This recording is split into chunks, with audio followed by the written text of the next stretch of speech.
আমার মতো এত সুখী নয় তো কারো জীবন, কি আদর স্নেহ ভালোবাসা জড়ানো মায়ার বাঁধন। হ্যালো এভরিওয়ান, ডেজি কিচেনে স্বাগতম। সবাই কেমন আছেন? আশা করি সবাই ভালো আছেন। আমরা অনেক অনেক ভালো আছি। নতুন আরেকটা ব্লগে সবাইকে স্বাগতম। এটা অনেক দিন আগের ভিডিও, জাস্ট অন্যান্য ভিডিও পোস্ট করার কারণে এই ভিডিও পোস্ট করতে মনে ছিল না, এডিটও ছিল না।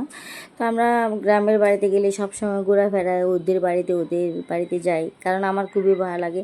আর গ্রামের মানুষগুলো কত সহজ সরল, ওদের মনের মধ্যে আমার মনে হয় কোনো প্যাচ গোছ নাই, এত সহজ সরল। আর গ্রামের পরিবেশ, গ্রামের মানুষজন আমার খুবই ভালো লাগে। এর মধ্যে আমরা সব জায়গা থেকে ঘুরে আসার পরে আমার একটা কাকিমার বাসায় আসছি। কাকিমার ঘরটাতে আমার এত ভালো লাগছে, কারণ জানি না, কিন্তু জন্মস্থান যেখানে সেখানে যেন অনেক মানুষকে চিনি না, জানি না, যে মনে হয় অপরিচিত। কিন্তু মাঝের মধ্যে কয়েকটা মানুষের যখন দেখে বলে যে আপনি অমুকের মেয়ে না বা অমুকের বোন না, তখন নিজের থেকে খুবই গর্ব লাগে, খুবই ভালো লাগে। এর মধ্যে আমরা এই ভাইটার ঘরটাতে আসছি ঘুরতে, কারণ এই ভাইয়ের ঘরটা কিছুদিন আগে তোলা হয়েছে। জাস্ট আমি কিন্তু ওইখানে জন্ম, কিন্তু আমি অনেক বাড়িঘর চিনি না, কারণ একটা মেয়ে বিয়ে হবার পর থেকে সব কিছু থেকে পর হয়ে যায়। কেন মনে হয়? আমার মনে হয় এটা, কারণ আমরা দুদিনের অতিথি, কারণ আজকে আসলে হয়তো কালকে চলে যায়, সে কারণে ঘোরাঘুরি করতে পারি না। এর মধ্যে আমার ভাই বলতেছে চলো এই দাদাটার ঘরের মধ্যে। আর দাদাটা আমার বড় হবে কিনা ছোট হবে সেটা আমি জানি না, কিন্তু আমি সম্মান দিয়ে কথা বলতেছি দাদাটাকে।